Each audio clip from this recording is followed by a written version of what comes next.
Hey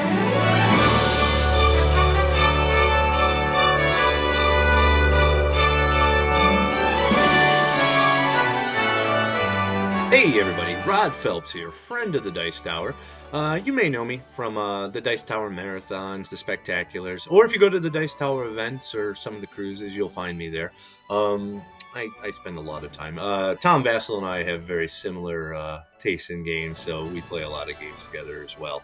Uh, if you ever see me at any of these events, feel free to come up, ask if you want to play a game, or let me know if you want to play a game, and I'll be more than happy to jump in with you as well too. So, without further ado, Tom has asked me to do a top 10 of 2025, and I've agreed.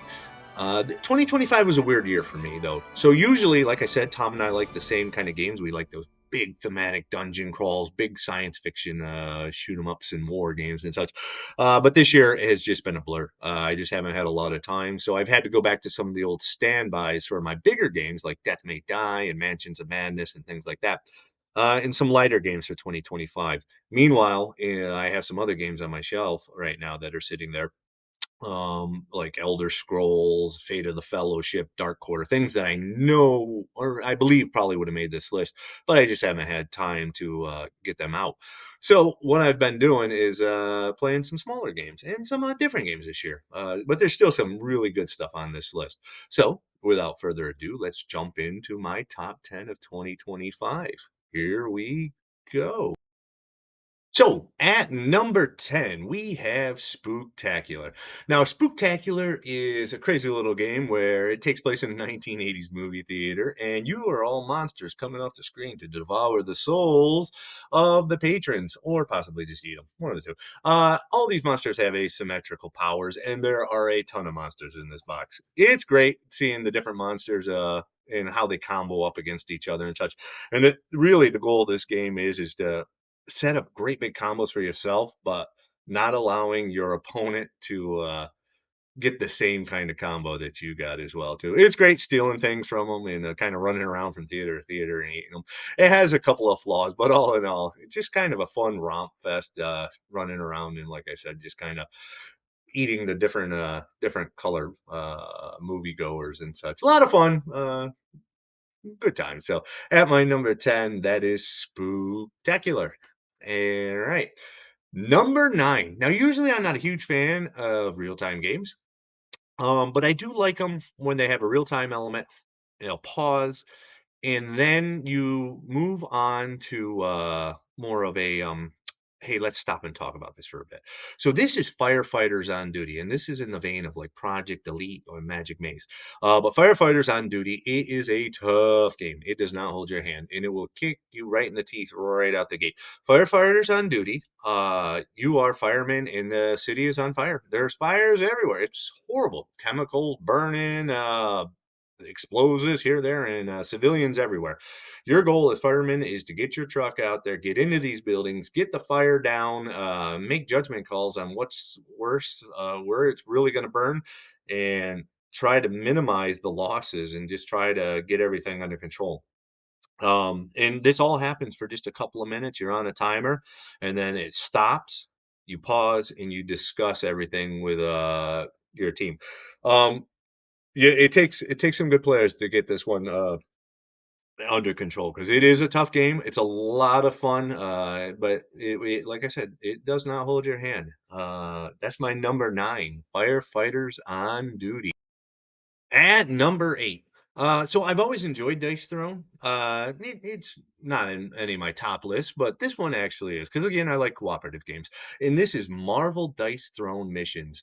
Now, in Marvel Dice Throne Missions, you pick up one of the X-Men, and it's just like Dice Throne, but this time you're working as a team and you're taking on a big bad, and you're taking them on in a factory, a warehouse, a cave, lots of maps, a few different big bads to take on, and as a team, you're working together. Now, you're placing these dice on your map and you're just basically getting ready to go down in there, and as you're exploring, you're powering up, you're working together, and it's a lot of fun as you're pushing through the map, trying not to overextend too early, but at the same time when you do finally get all those dice in the right spot and you can just like wipe out half the factory floor, it's extremely rewarding to see that happen as well too. I played with a few different characters so far. I think I've liked the Dark Phoenix version the best because half the time you're Jean Grey, and then all of a sudden you turn into Dark Phoenix and like you damage your friends, and it gets to be a lot of fun. So at my number 8, that's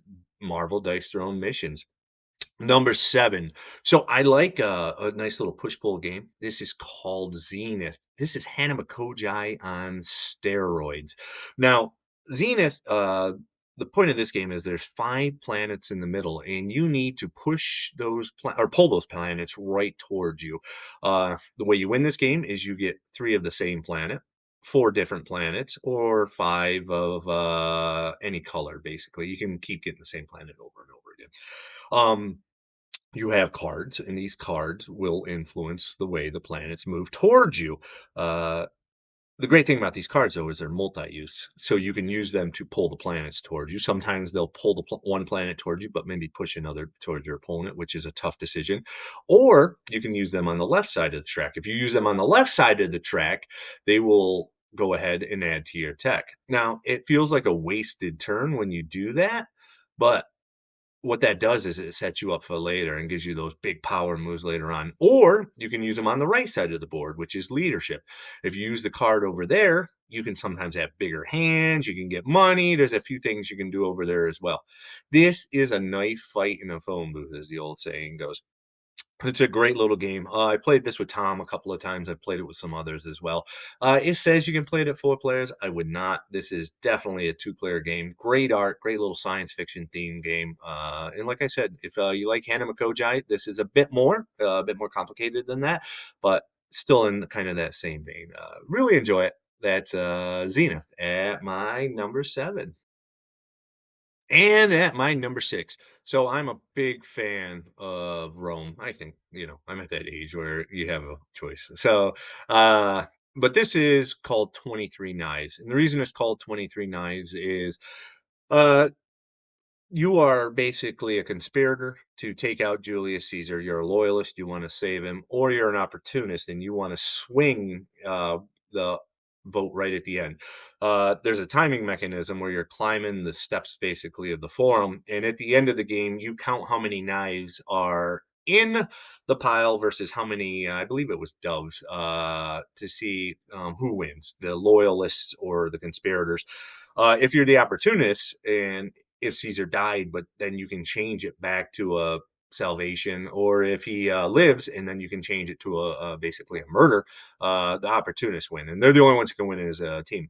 If he dies, the most vicious of the conspirators will win, or if he lives, the most loyal of the loyalists will win. The great thing about this is, though, you all start at a certain level, and if say maybe you're Caesar's wife, but you start sliding cards to other players and you start changing their loyalties. Now I know you're extremely loyal to Caesar and you're going to be the loyalist of the loyal, and maybe I'm loyal too and we both want to save Caesar, but I start sliding you cards to make you less loyal. As a matter of fact, I make you a conspirator, but not enough of a conspirator to win if he dies. So you are stuck. You're kind of wishy-washy. You do not win this game being wishy-washy, unless you're like the opportunist. It's a little take of a different take of a social deduction game. I like it a lot. 23 Knives. It's a little bit group dependent, but with the right group, it's a lot of fun. I think it's definitely worth a try, especially in a genre that's kind of been burnout over the years, but it plays a little different and definitely worth a few plays. So this is 23 Knives. Good time. At number 5, I'm a big fan of these big war games, and this is Rise of the Wastelands. Rise of the Wastelands is explore. You go out, you start looking around, you find all these great things, you build cities until you find your neighbor, and at that point, you go ahead and you stomp on their neck, and that's really great. Great pieces, great components. This is explore war, right up in that kind of Cyclades, Lords of Hellas kind of genre. A lot of fun. It's not too complicated. Just not a lot going on, but good decisions on this one as well too, and really enjoy the explore aspect of this one. A lot of fun, and good decisions as well. So highly recommended. That's my number 5, Rise of the Wastelands. At number four, you would not have talked. I didn't think I would actually like this game. This game is a little card game called Jungo. And Jungo is you take your hand and the hand exists as you pick it up. The trick to this one is you need to keep playing higher cards or you need to be playing sets, sets of two, sets of three, sets of four, whatever it is, till you have no cards left in your hand. First player to get all their cards out of their hand twice wins the entire game. And it's just played over a few rounds. Quick little card game. But the best part of this game is as you pull cards out of your hand, you start collapsing that hand. And when you do, as you collapse that hand, those cards start coming together. So now you're making pairs. The other beauty of it is if you beat the player before you, you have a choice. You can discard their cards or you can take those cards. And that's another way you can put those cards directly into your hand and start making bigger powerhouse plays. So maybe you had two sevens and you beat two sixes, but you had another six in your hand. Now you have a set of three sixes. You can put them there and pocket them. Another thing on this game is you can draw a card during your turn and you can play it right then and there. It's a lot of fun. Real, not doesn't take too long, 20 minutes or so, and you can play 20, 30 minutes, play the entire game. Not too hard to explain. Great for families. This is called Jungo, and Jungo is my number four. Now, number three, I like Ready Set Bet. It's a good game. I don't like it as much as some owners of the Dice Tower, but not that I'm an owner of the Dice Tower, but I'm just saying Tom loves Ready Set Bet. I like this a lot better. This is called Hot Streak. In Hot Streak, you have four mascots. This one plays pretty quick. They're all running towards the finish line. There's some luck involved here. But the great thing about this game is you are influencing the race a little bit. So there you get to see the entire race ahead of time or the cards that are going to influence the race, and then you're making bets on it. The great thing about this is though, is you have a deck of cards. You have three cards in your hand. You get to play a card into that deck. Now you see that the hot dog mascot is definitely probably going to win this race. But you put a card in that makes the hot dog fall down or possibly turn around. Nobody else knows you put that card in there as well. So they run. All of a sudden, the hot dog falls down, and you bet that the hot dog wasn't going to finish in the top one or two. And you win your bet because you managed to influence the deck that way. Now, at the end of the race, that some of those cards that were in that original deck come in your hand. Maybe the bear one because he had a star card which allowed him to run way up the field. But you have that star card now in your hand.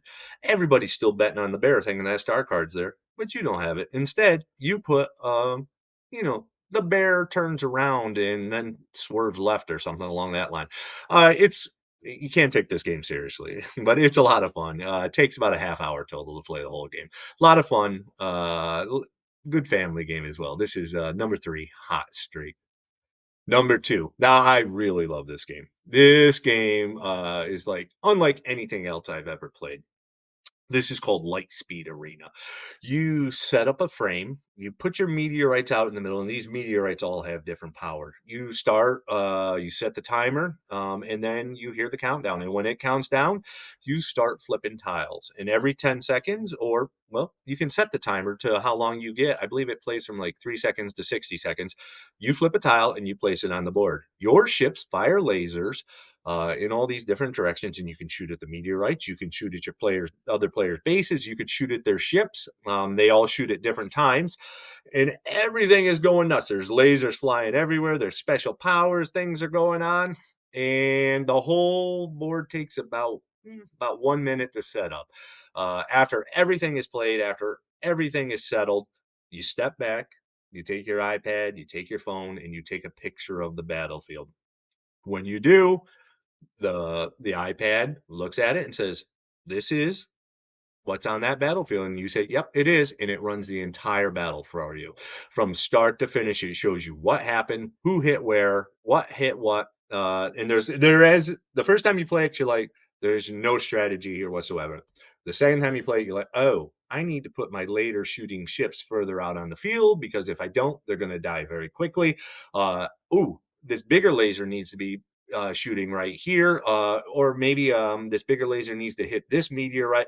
So there is some strategy to the game too, and you got to be quick on your feet and thinking. A lot of fun. This is just an absolute blast. Takes 1 minute to actually play the game, and then about 5 minutes to run through the battle.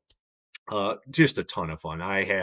I've played this game probably 100 times so far. Absolutely love it. This is my number 2 at Lightspeed Arena. And for my number 1 game of 2025, there wasn't, it wasn't, well, I guess it's kind of close, but not really. This is Star Wars Battle of Hoth. Now, this is based off the Memoir 44 system, which I've always loved anyways, but Battle of Hoth, you can almost hear the music playing in your head, dun, dun, dun, dun, dun, dun, dun, dun, dun, dun, dun, as you're going for those shield generators. Maybe you're the Empire and you're pushing across that icy plain to go ahead and get in there. Or maybe you're the Rebels and you launch your little snow speeders out there to take them down. You move units, you're going across the field, you're on the ropes, but you know what, it's not about destroying the other units entirely. If you can just get them, maybe you get your units up on a hill and you just take that long shot and just see if you can get that lucky shot in right at the end. There is some luck involved in this game, but one of the great things on this game too is because it has that command card that Memoir 44 has. You can also add heroes into this game. So when you do, you can add Darth Vader, you can add like Han Solo, Princess Leia, and they affect the orders you're giving your troops. It is just an absolute blast. 2-player, can play 4-player as well too. The components are great. I mean, Memoir 44 and Star Wars, what's not to love? And definitely my top 1 of 2025.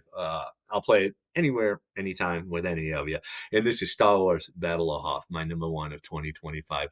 Well, thanks all. That's my top 10 of 2025. I look forward to seeing you all in 2026. I'll be doing some stuff with Tom in 2026 on video. Otherwise, I'll see you at the conventions. Just find me at the event. Feel free to walk up, say hi if I'm free or if I'm open. Just ask me. I'll play a game with anyone and anybody. So have a great time. Happy holidays to all. Take care and talk to you soon. See you soon. Bye.